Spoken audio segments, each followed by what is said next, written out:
Hoy día, la que vamos a estudiar hoy, capítulo 1 de Lucas, versos 26 al 38.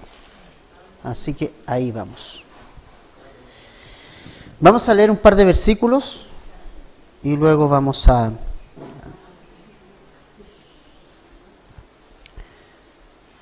Lucas 1, 26. Dice: al sexto mes, el ángel Gabriel fue enviado por Dios a una ciudad de Galilea llamada Nazaret, a una virgen desposada con un varón que se llamaba José, de la casa de David. Y el nombre de la virgen era María. Y estando el ángel en donde ella estaba, dijo: salve muy favorecida, el Señor es contigo, bendita tú entre las mujeres. Mas ella, cuando le vio, se turbó por sus palabras y pensaba: ¿qué salutación sería esta? Entonces el ángel le dijo: María, no temas, porque has hallado gracia delante de Dios. Y ahora concebirás en tu vientre y darás a luz un hijo y llamarás su nombre Jesús. Este será grande y será llamado Hijo del Altísimo. Y el Señor Dios le dará el trono de David, su padre, y reinará sobre la casa de Jacob para siempre, y su reino no tendrá fin. Entonces María dijo al ángel: ¿cómo será esto? Pues no conozco varón. Respondiendo el ángel le dijo: el Espíritu Santo vendrá sobre ti, y el poder del Altísimo te cubrirá con su sombra, por lo cual también el santo ser que nacerá será llamado Hijo de Dios. Y he aquí tu parienta Elisabet, ella también ha concebido hijo en su vejez, y este es el sexto mes para ella, la que llamaban estéril, porque no hay nada imposible para Dios. Entonces María dijo: he aquí la sierva del Señor, hágase conmigo conforme a tu palabra. Y el ángel se fue de su presencia. La semana pasada vimos los primeros acontecimientos que Lucas relata. Lucas, recordemos que es un médico docto, ¿no? Él no era un estudioso, era un médico, una persona intelectual que Cristo tocó su corazón y se convirtió a Cristo, ¿no? Y es interesante porque Jesús no es para un grupo limitado de personas. Jesús no es solo para una determinada persona. Jesús es y vino con la misión de rescatar al mundo. Y en el mundo hay ricos, hay pobres, intelectuales, personas sin intelecto, de todo, ¿no? Y entonces Jesús es transversal a nuestra condición. Entonces Lucas, que era como contrario, por ejemplo, a lo que podíamos pensar en personas como pescadores, como eran Pedro, por ejemplo, Lucas era un médico, ¿no? Era un profesional. Y él se dedicó, cuando conoció a Jesús, a investigar acerca de Jesús. Y él quiso hacer esta investigación para que un amigo de él llamado Teófilo, ¿se acuerdan?, que también era un alto oficial romano, que también tenía un rango importante, pudiera conocer a Jesús, el Mesías, el Salvador, ¿no? Y tuviera esta experiencia profunda con Cristo. Y él fue a las fuentes, revisó algunos escritos, sin duda alguna, circulaban muchos escritos de Jesús en ese tiempo. Obviamente, probablemente se haya entrevistado con muchos de los apóstoles de Jesús. También se entrevistó con María, probablemente por todos los detalles que da del nacimiento de Jesús y de la anunciación del nacimiento de Juan el Bautista y de Jesús. Esos relatos no están en los otros evangelios, no están con tanta profundidad como Lucas los presenta, ¿no? Gracias a esa investigación que él hizo. Y entonces la semana pasada, en esta investigación que él comienza, vemos que él inmediatamente nos lleva a un punto de la historia que es real. En el verso 5, ¿verdad? ¿Se acuerdan? Hubo en los días de Herodes.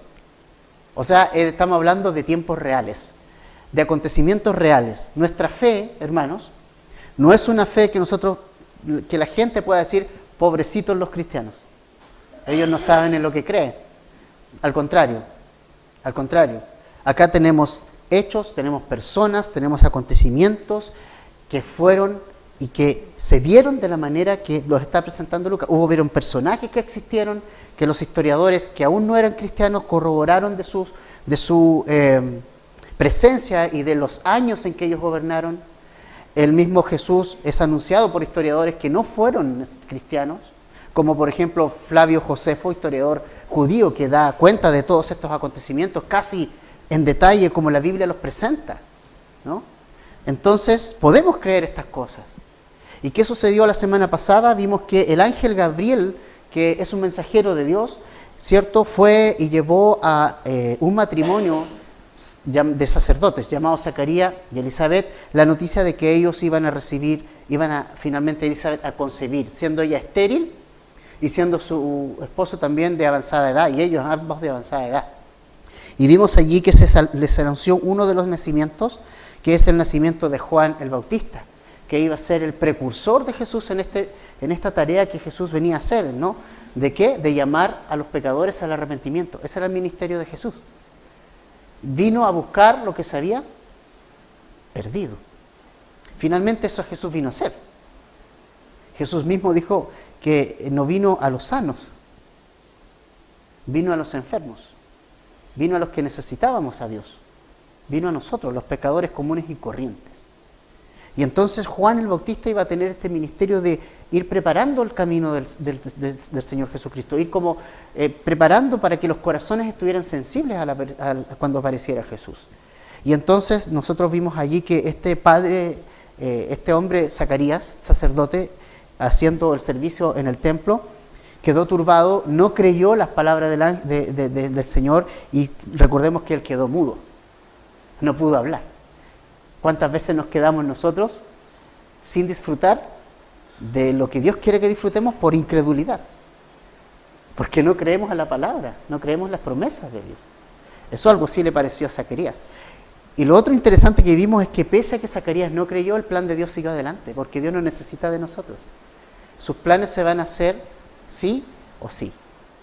Con nosotros, sin nosotros, y a veces a pesar de nosotros y de nuestros obstáculos, ¿sí? Entonces ahora, desde el verso 26 hasta el 38, vemos ahora nosotros un anuncio, que es el anuncio del nacimiento ahora de Jesús, ¿no?, del Hijo de Dios.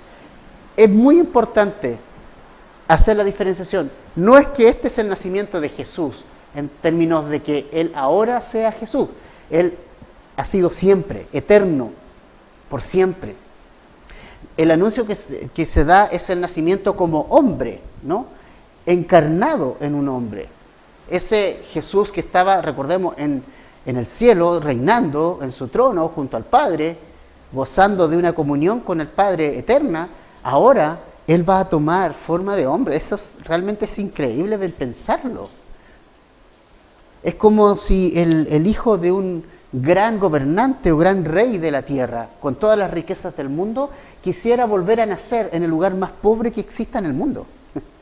Es más o menos, podríamos decir, el símil. Entonces es bien interesante lo que nosotros vamos a ver acá.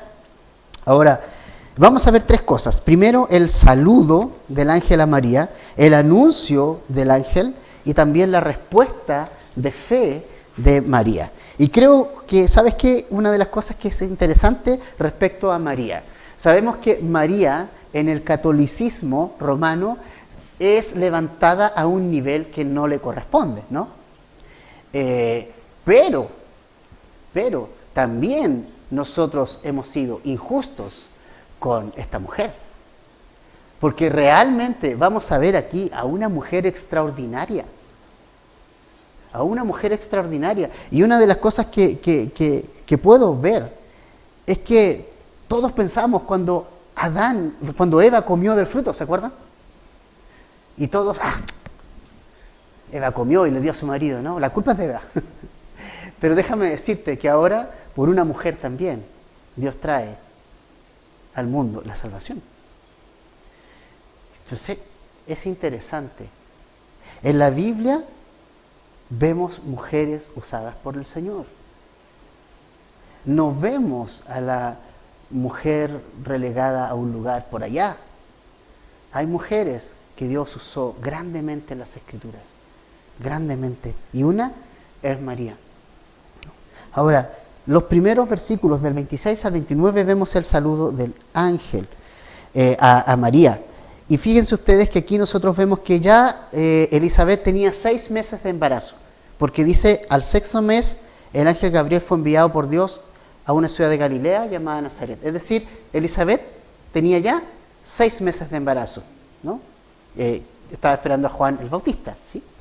Y entonces ahora el ángel Gabriel fue enviado este sexto mes a una ciudad, y lo primero que me llama la atención aquí es la ciudad donde vivían estas personas. Era dos personas, ¿no? Hombre y mujer que estaban desposados, que era José y María, y ellos vivían en Nazaret. ¿Por qué es importante Nazaret? ¿Por qué es interesante que haya sido Nazaret? Nazaret era conocida por los judíos y era una ciudad, la verdad, no de muy buena reputación. De hecho, cuando a Natanael le dijeron en Juan capítulo 1, versículo 46, ¡Ey, hemos hallado al Mesías! Hemos hallado a Jesús de Nazaret. Y Natanael quedó así como, ya me está iglesiando, o sea, de verdad de Nazaret puede salir algo bueno, ¿no? Esa era la reputación que tenía Nazaret. Nazaret era una ciudad realmente de una reputación mala, no era una gran ciudad ni muy próspera ni nada, más bien era una ciudad pobre. De hecho, José y María eran pobres. Cuando ellos presentaron a Jesús en el templo, había que llevar un sacrificio. Entonces los que tenían más llevaban un animal, ¿no? Un cordero, qué sé yo. Ellos llevaron 2 palominos. No tenían para más, ¿no? Entonces vemos que no eran, él era carpintero de oficio, ella estaba en casa. Entonces no vemos dos personas requete contra comunes y corrientes. Requete contra comunes y corrientes. Porque las personas que Dios quiere usar no son personas que son tremendamente importantes. Dios usa lo vil del mundo, dice Pablo, lo menospreciado y lo más bajo para poder avergonzar a los sabios de este mundo. Dios usa a personas que tengan un corazón para Él.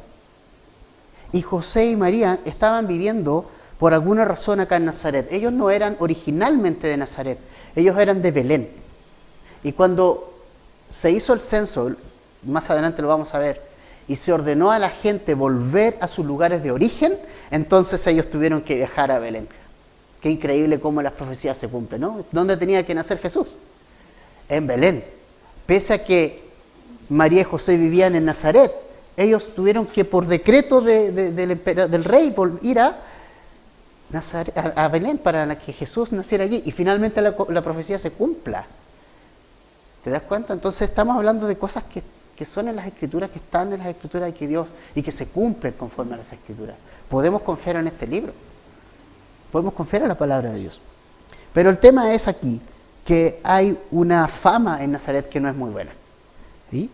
Entonces, es interesante siempre ver al Señor usando personas comunes y corrientes.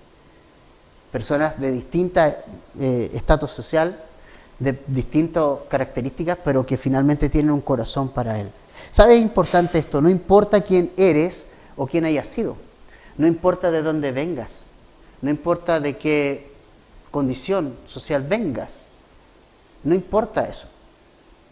Lo que Dios quiere usarte, no importa que seas una familia estigmatizada, de un barrio estigmatizado, de una ciudad estigmatizada, Dios te ama y Dios quiere usarte para su gloria.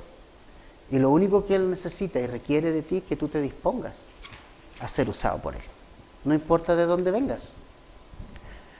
Ahora, aquí entonces el ángel va a esta ciudad y allí se encuentra a una mujer que se identifica como María y que también se identifica como una mujer virgen.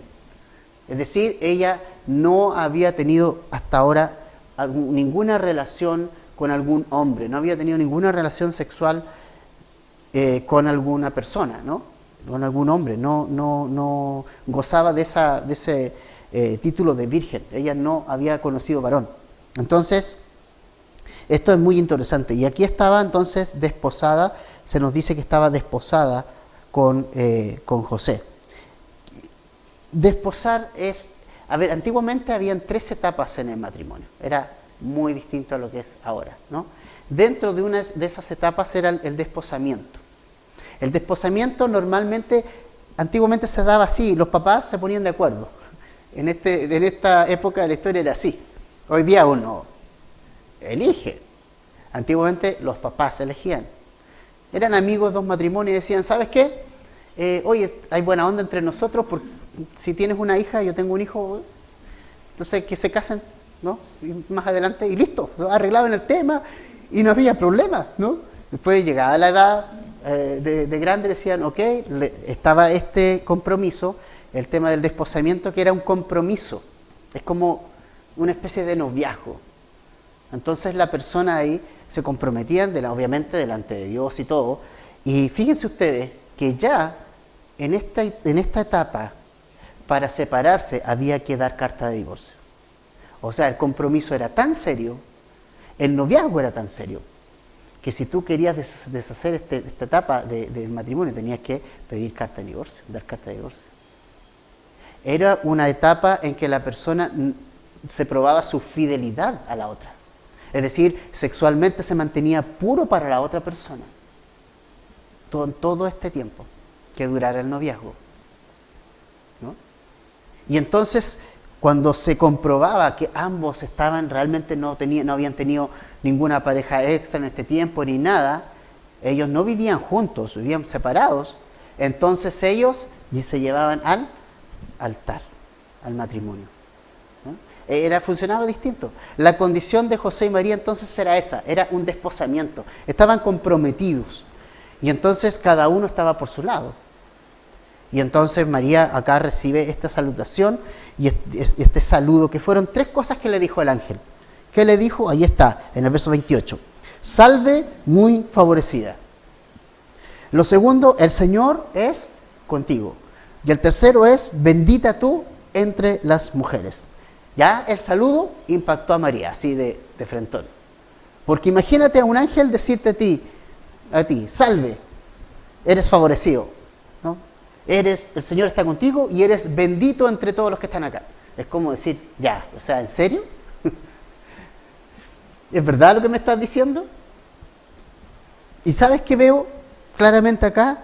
Porque cuando ella escuchó el sonido y cuando le vio y cuando le escuchó el saludo, dice el verso 29 que ella como que se turbó por las palabras. Entonces, ella mostró su corazón con eso, porque en realidad estaba recibiendo con humildad lo que el ángel estaba diciendo. Es como decir, ya, ¿de verdad me estás diciendo esto a mí? ¿De verdad soy yo bendita? ¿De verdad es así? Nos muestra un corazón humilde. A diferencia de que de repente alguien dice, oye, tú eres así. Oh, sí, la verdad es que sí. ¿Eres favorecido? Sí, ya lo sabía, ¿no? ¿Eres bendecido? Sí, ya lo sé. No, ella dice, ¿es verdad? ¿Esto es verdad? ¿Me estás diciendo la verdad? Reaccionó con mucha humildad, como nos está mostrando acá María este ejemplo de humildad ante 3 frases que son realmente interesantes. Salve muy favorecida, eres grandemente favorecida. Y lo otro, el Señor es contigo. Y lo tercero es, bendita tú entre las mujeres. Ahora, ojo, dice bendita tú entre las mujeres, no bendita tú sobre las mujeres. ¿Entiende? ¿Cuál es la diferencia? No dice que ella va a estar sobre las demás mujeres y que ella va a ser superior a las... No, dice entre las mujeres. Porque quien lleva la gloria siempre es Jesús. Nosotros los seres humanos simplemente somos instrumentos. No somos dignos de alabanza ni de ser aplaudidos. Nosotros ojalá pasáramos, como buen chileno decimos, lo más piola que es posible y que finalmente quien se lleve la gloria siempre sea el Señor. No dice acá el ángel, bendita eres sobre las mujeres, dice entre las mujeres. Entre. Y pone a todos en el mismo nivel. María no tiene un papel sobre las demás. Tiene una bendición importante, pero es una bendición entre, ¿no? Como cualquier otra persona puede ser usada por Dios, sea hombre, sea mujer, ¿no? Entonces, creo que aquí está el problema. El catolicismo romano elevó a María a un lugar que no tiene y un lugar que no se le dio nunca. Pero tampoco cometamos el error de no mirar su gran ejemplo para nosotros, que es un gran ejemplo, ¿no? Entonces, bendita tú entre las mujeres. ¿Por qué? Por lo que dice el verso 30. Y aquí vemos ya el anuncio del nacimiento de Jesús. Dice, entonces el ángel le dijo, María, no temas, porque has hallado gracia delante de Dios. Y ahora concebirás en tu vientre y darás a luz un hijo y llamarás su nombre Jesús. Este será grande y será llamado Hijo del Altísimo. Y el Señor Dios le dará el trono de David su padre y reinará sobre la casa de Jacob para siempre y su reino no tendrá fin. Al igual que con Zacarías, el ángel vuelve a reiterar el no temas. Cuando Zacarías vio al ángel también quedó así como impactado. Y el ángel, la primera palabra que salió de sus labios fue no temas. Y acá con María es exactamente lo mismo. No temas. ¿Por qué? Porque cuando Dios está detrás de algo no hay por qué temer. Las cosas de Dios nos dan miedo. Yo a veces cuando recién conocí al Señor, y iba a una iglesia determinada y me invitaban a distintos lugares y a veces se producían cosas dentro de la iglesia que a mí me daban miedo. Empezaban a gritar, empezaban a hacer cosas raras, empezaban a pararse para allá y oraban fuerte sobre otra persona y todo ese tipo de cosas. Y me decían que yo no creía, y me decían, no, tú estás resistiendo al Espíritu Santo y eso. Y yo tenía miedo, me dan ganas de salir arrancando. Y entonces al ver la palabra de Dios, yo veo que lo de Dios es tan lejano a eso. Porque cuando al menos este ángel sabe que va a producir un temor en la otra persona, porque es un ser, obviamente un ángel es alguien que no se aparece todos los días, ¿no? No es alguien que, no es como que si se apareciera cualquier persona acá al lado. O sea, debe ser algo que obviamente provoque un cierto tipo de temor. Pero Dios sabe eso. ¿Y cuál es la reacción de Dios? O del ángel es, hey, tranquilo, no temas, tranquilo. No te voy a gritar, no te voy a hacer nada, hey, tranquilo. ¿Entiendes? Eso es interesante. Las cosas de Dios nos dan miedo. ¿Me entiendes? Yo no me voy a asustar por lo que Dios me viene a hacer. Y Dios se encarga, si es que me da un poco de temor, de calmarme y de tranquilizarme, decir, hey, tranquilo, esto sí es mío, en esto estoy yo estoy detrás de esto, tranquilo. Así que me llama mucho la atención que siempre cuando hay algo sobrenatural en algunas situaciones en la Biblia, se encarga el mismo Dios o el mismo ángel que es enviado o Jesús de decir, hey, no temas. ¿Se acuerdan cuando Jesús estaba caminando en el agua también y los discípulos lo vieron caminar y pensaron que era un fantasma? Y quedaron así como, ¡guau! Todos asustados. Po. Quedaron todos asustados. ¿Y qué vimos? ¿Vimos un fantasma? ¿Qué? Y él le dijo, ¿qué le dijo? Las primeras palabras, no temas, tranquilo, soy yo, ánimo, soy yo. ¿Se fijan? Dios no quiere que nos den miedo las cosas de Él. ¿Me entienden? Dios quiere que Él acercarse, Él siendo sobrenatural. Sabemos que Él es sobrenatural, que cualquier cosa de Dios es sobrenatural, porque en el fondo nosotros somos simples seres humanos. Y cuando vemos las cosas sobrenaturales de Dios, claro que nos intimidan, porque son cosas sobrenaturales, pero Dios está ahí diciendo, hey, tranquilo, yo estoy aquí, tranquilo, esto es mío, yo estoy detrás, no temas. Entonces a María igual, exactamente lo mismo. O sea, el ángel y el anuncio ya eran impactantes, pero el ángel, hey, tranquila, no temas. Ahora, ¿por qué no temas? Y esto me encanta. Porque has hallado gracia delante de Dios. La gracia de Dios nos quita el temor. Nos quita el miedo de tener una relación con Dios basada en el miedo. Hay cuánta gente que tiene una relación o intenta tener una relación con Dios basada en el miedo. Es como que, mejor voy a ir a la iglesia, o si no me va a caer un rayo en la casa. No, mejor voy a orar porque si no va a llegar y me va a caer, quizás ¿qué me va a pasar? Eso es tener una relación con Dios basada en el miedo.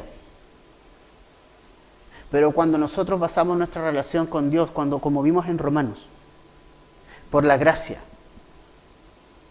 por la fe en Jesús y sus promesas, creyendo por la gracia de Dios en sus promesas de salvación para mi vida, no hay temor.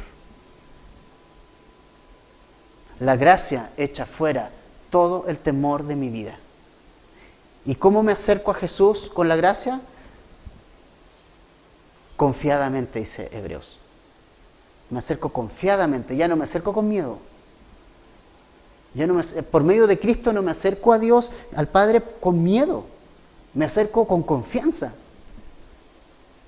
No con miedo.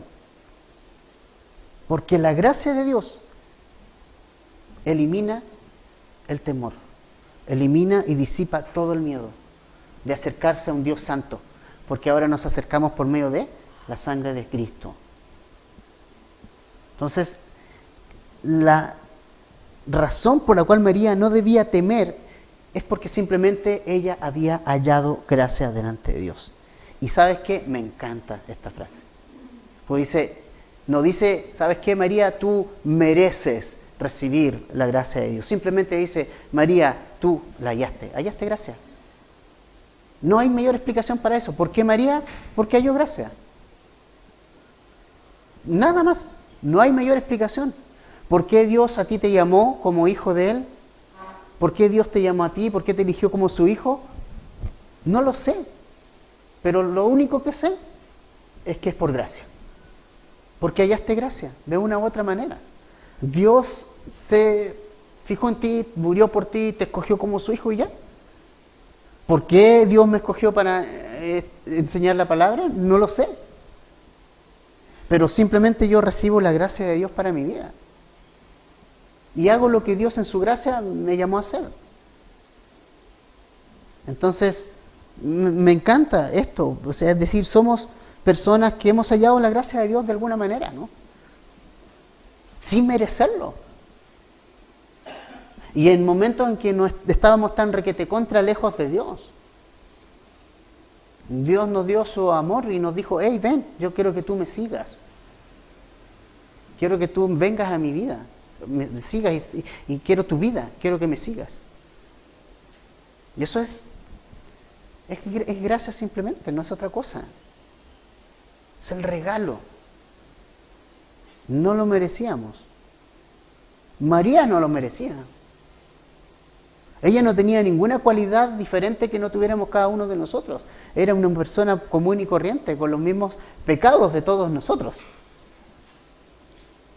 La única diferencia que marcó en su vida es que ella estuvo receptiva a lo que Dios quería entregarle.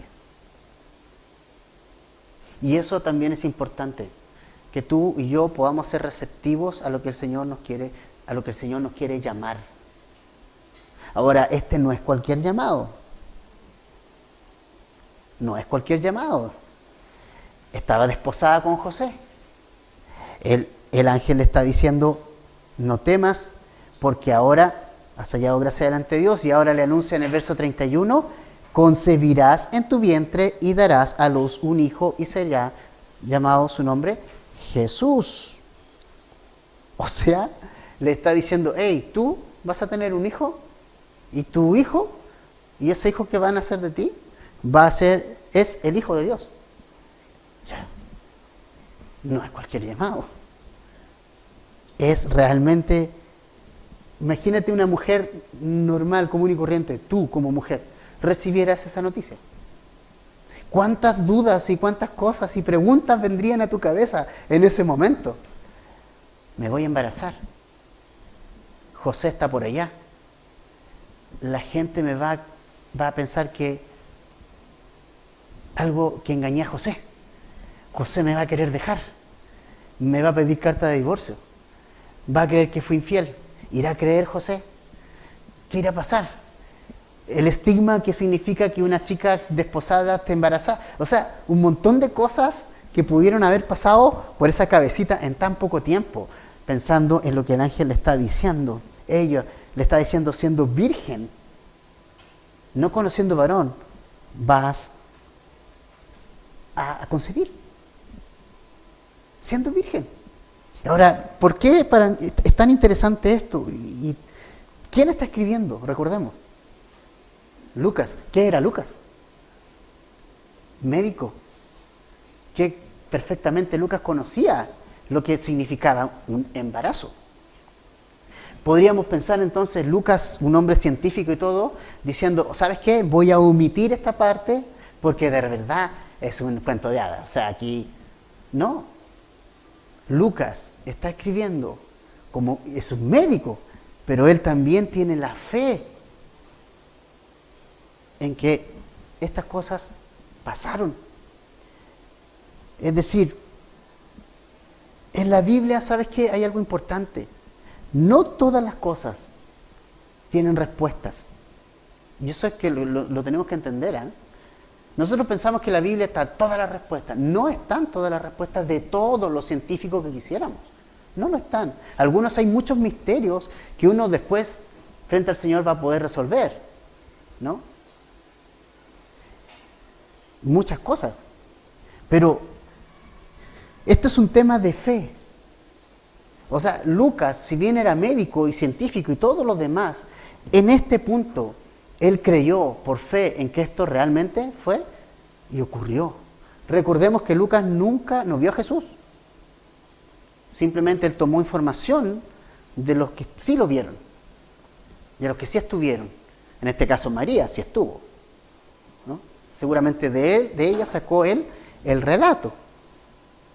Y corroborando con otras personas, porque una investigación, tú no tomas una sola fuente. Los que han hecho investigación en la universidad saben. O sea, es un trabajo chino, ¿no? Que lo hace sufrir a uno un montón. ¿Sí? Bueno, eso hizo Lucas, y lo hizo solamente para que su amigo conociera a Jesús. Fantástico. Ojalá todos tuviéramos esa diligencia de conocer tan profundamente a Jesús como para entregárselo a nuestro amigo, ¿no? Pero entonces, el proceso científico y médico de un embarazo, Lucas lo conocía, pero en esta oportunidad Lucas apela a su fe en la palabra de Dios y a su fe en Cristo y dice, sí, efectivamente, esta mujer era virgen. Y efectivamente el Señor concibió, y esta mujer concibió, María concibió en un estado de virginidad y sin ser tocada por varón hasta este momento. Recordemos que después sí se une a José, su esposo, y tienen hijos, ¿no? Eso también es importante entenderlo. Pero Lucas lo está creyendo, hermanos. Hay cosas que hay que creer por fe, necesariamente. Porque esto finalmente es de fe. Ahora que la ciencia, que la arqueología y todo comprueben que la Biblia es real, esa es otra cosa, ¿no? Pero yo voy a la Biblia y creo porque es la palabra de Dios. Y sé que aquí no hay error. Y creemos eso. ¿No? El Señor inspiró la Biblia para que conozcamos su amor finalmente. Para que experimentemos su gracia. ¿No? No para otras cosas. No tal vez no fue con la finalidad de ser un libro científico, aunque hay ciencia. Pero fue para que experimentemos su amor y conozcamos que Él nos ama a montones, a cada uno de nosotros, y que quiere tener una relación con nosotros. Entonces, la concepción de un hijo en una mujer virgen es algo sobrenatural. Es algo sobrenatural. Es algo que no tiene explicación médica científica, porque simplemente es imposible que una mujer conciba sin la intervención, ¿ya? Bueno, hoy día se toma, está este tema de la fertilización in vitro y todo, pero obviamente se necesita del espermio del varón, o sea, se necesita. Entonces, es algo sobrenatural, y es algo que hay que creer por fe. el nacimiento virginal de Jesús. Ahora, este hijo entonces será llamado, dice, Jesús. Este será grande, dice. Hay tres cosas que se dicen de Jesús. Que será grande, que será llamado Hijo del Altísimo y que su reino no tendrá fin. Tres cosas. Ahora, me llama mucho la atención porque dice que este será grande. ¿Saben quién gobernaba en este tiempo? Herodes el Grande. Y a Jesús es mencionado como el Grande. Él sí es grande. El más grande hombre de la historia. Será el más grande. ¿No? Lo segundo, será llamado Hijo del Altísimo. En el fondo, Jesús no sería hijo de María. Aunque María va a ser usada como su vientre, ¿no? Pero María iba a entender muy bien, y con esto le está dando a entender el ángel muy bien, que ella no va a ser su madre, entre comillas. O sea, va a ser madre terrenal, pero que él tiene un padre. Y ese padre es Dios. Y que él es hijo de Dios, no de María. Y ese título de hijo de Dios no lo va a tener Jesús cuando nazca y cuando nazca de María. El título de hijo de Dios lo ha tenido forever and ever. Por siempre y para siempre y desde el principio. Él es el hijo de Dios. No es que ahora va a ser el hijo de Dios, ¿me entienden? Él es el hijo de Dios. Pero la verdad es que es difícil no emocionarse de que Dios, o sea, está dejando lo eterno. No sé si logramos entender eso. Está traspasando la eternidad para venirse a lo temporal. Está dejando su trono, está dejando el cielo, lo eterno, su reino, para venir a este mundo temporal caído.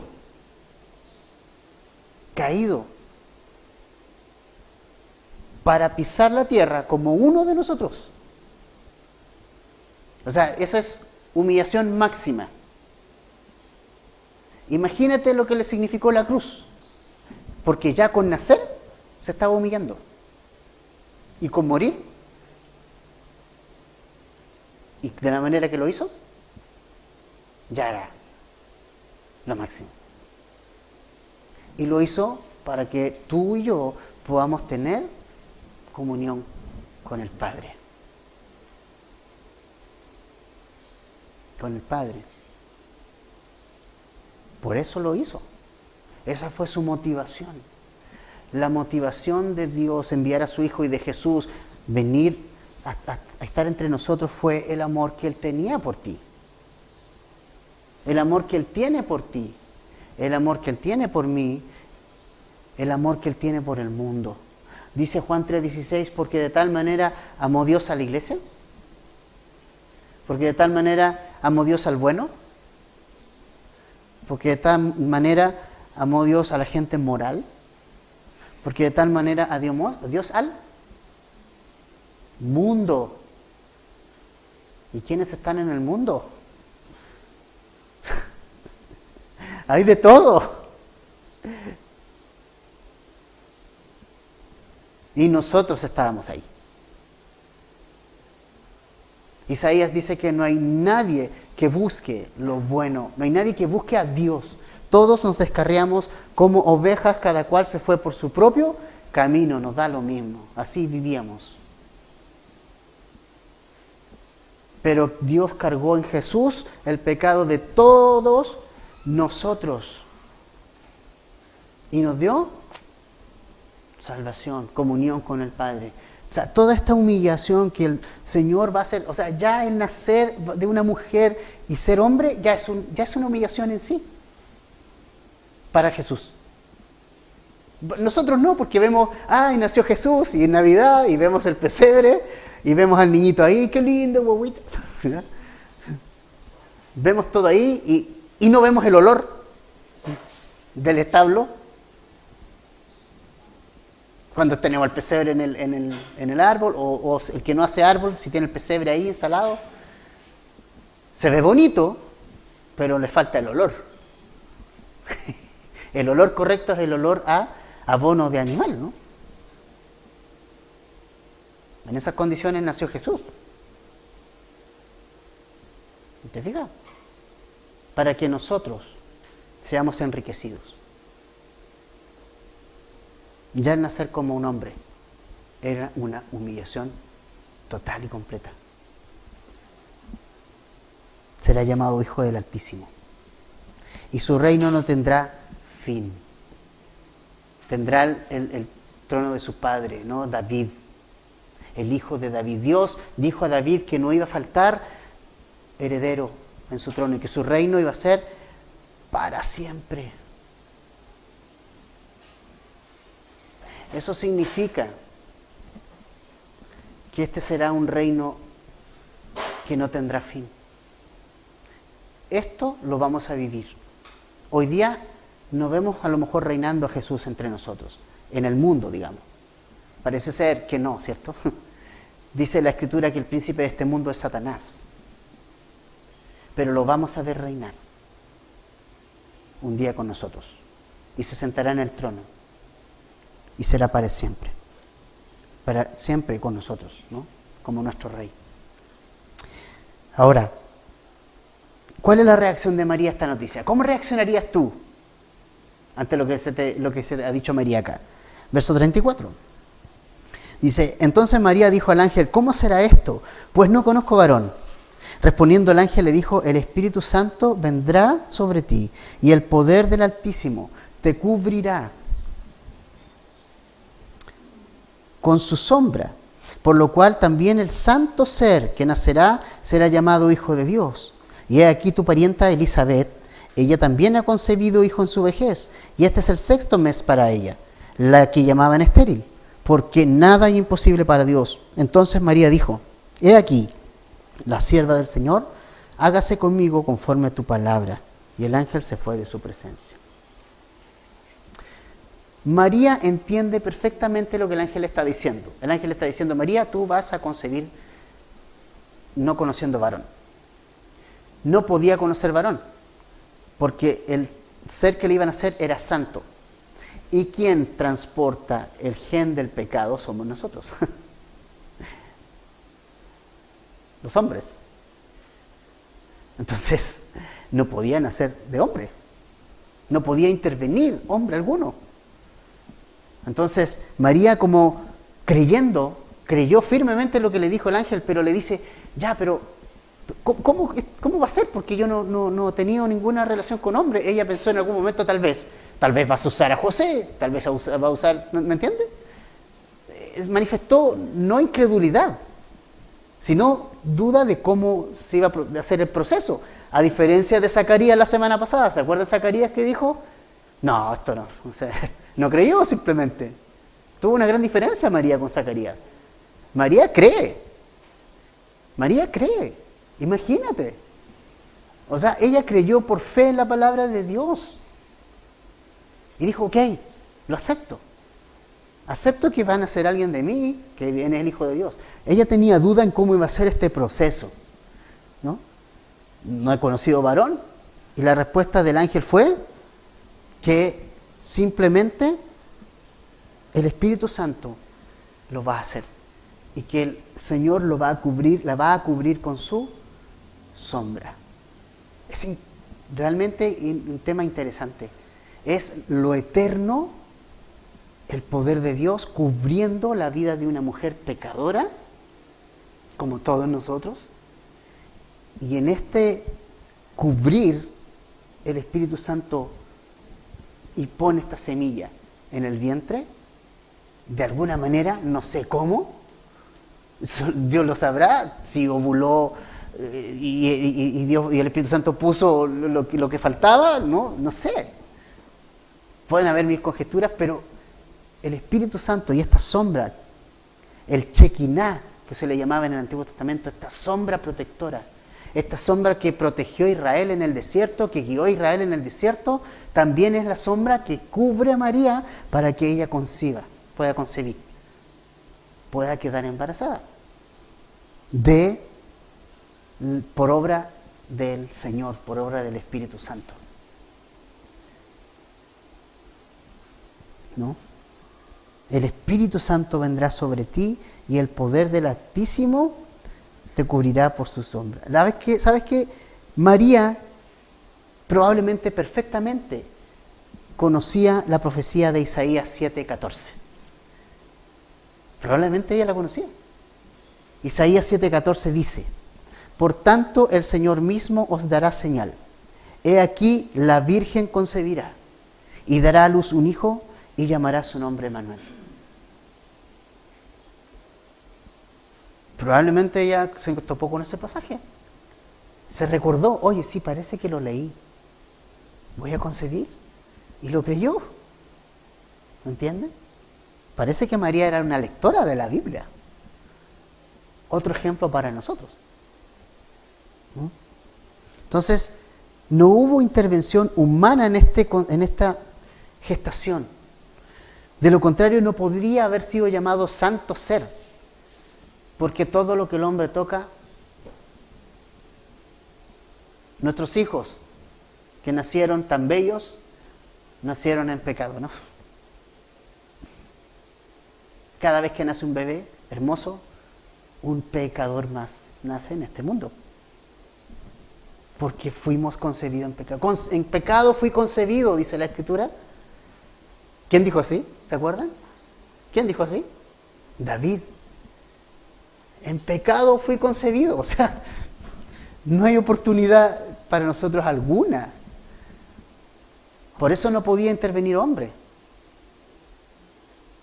Porque lo que el hombre toca es pecaminoso. Lo que hacemos es pecaminoso todo. Por eso necesitábamos un Salvador. Y por eso no podía María tener intervención de un hombre, porque ahí de santo el ser no iba a tener nada, te aseguro, ¿no? Pero este sí, el santo ser, ¿no?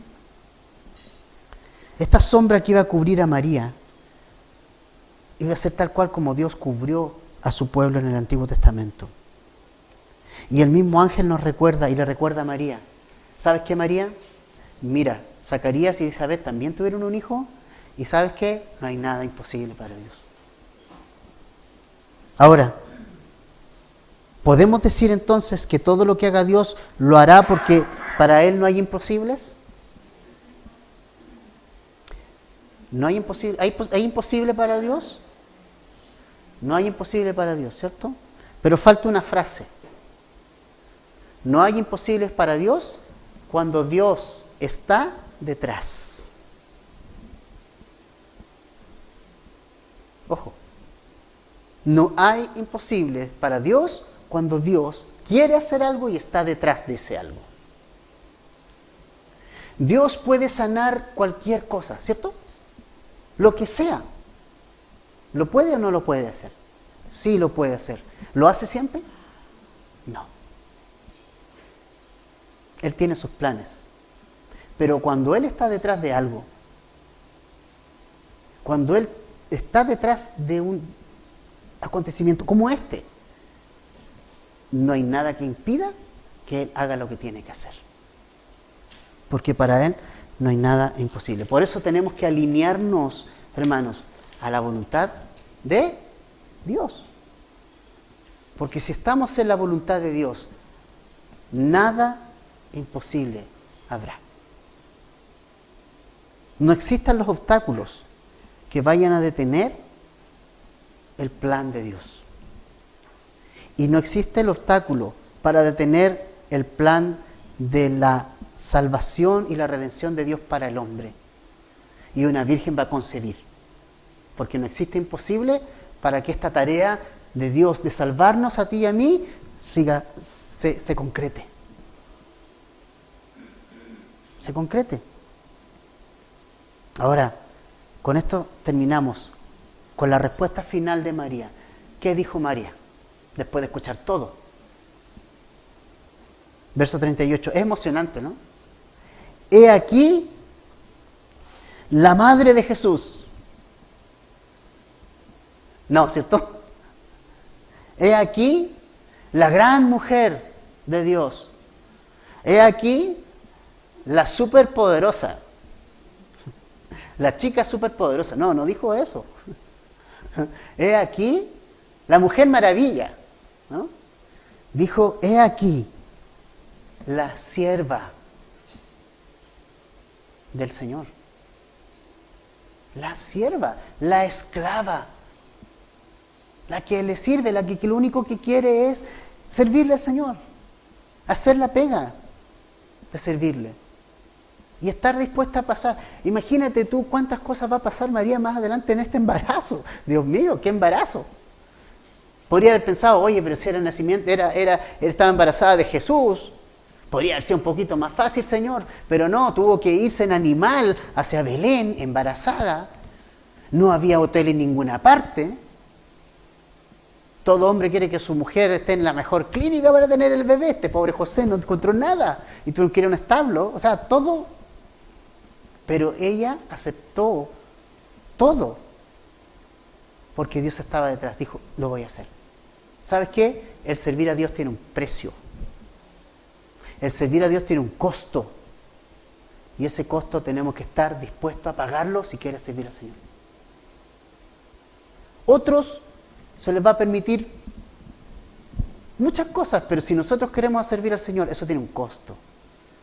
Y el costo es aceptar lo que venga. Aceptar lo que venga. Lo que venga. Porque somos siervos.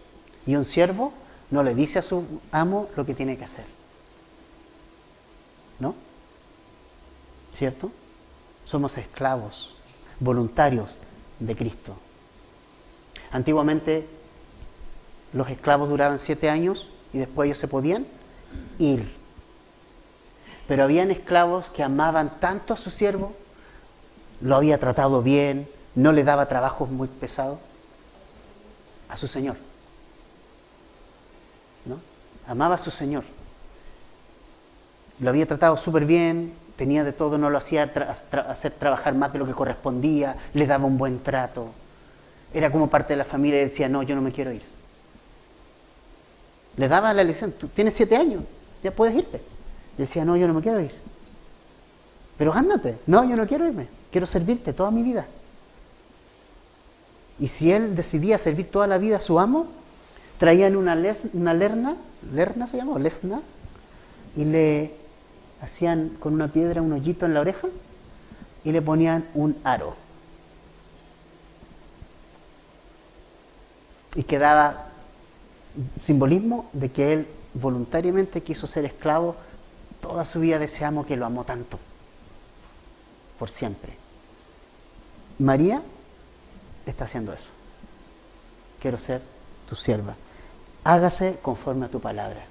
Ojalá Dios nos dé ese corazón. Yo quisiera tener este corazón de María, de decir, Señor, aquí estoy. Que Dios nos dé este corazón. Y ojalá tengamos este corazón de esta mujer que dijo, Señor, aquí estoy. No sabía ni cómo iba a ser todo, realmente fue todo loco para ella. Pero él dijo, Señor, hágase conforme a lo que tú has dicho. No soy quien para decirte que no. Aquí estoy. María rindió su voluntad a la palabra de Dios. Se rindió a la palabra de Dios, sin poner obstáculo alguno. Qué gran ejemplo para nosotros. Se le dijo algo imposible, pero ella lo creyó porque venía de Dios. He aquí la sierva del Señor. Necesitamos ser ¿cuánto necesitamos estas Marías, no? Este corazón hoy. Es una mujer tremenda. Si el Señor te ha llamado a servir, acepta lo que Dios te está pidiendo. No dudemos del Señor. Creamos a su palabra y sirvámosle con todo nuestro corazón, no con parte. No solamente decir, ya, está bien, voy a servir, voy a llegar un poquito más temprano. No, es mucho más que eso.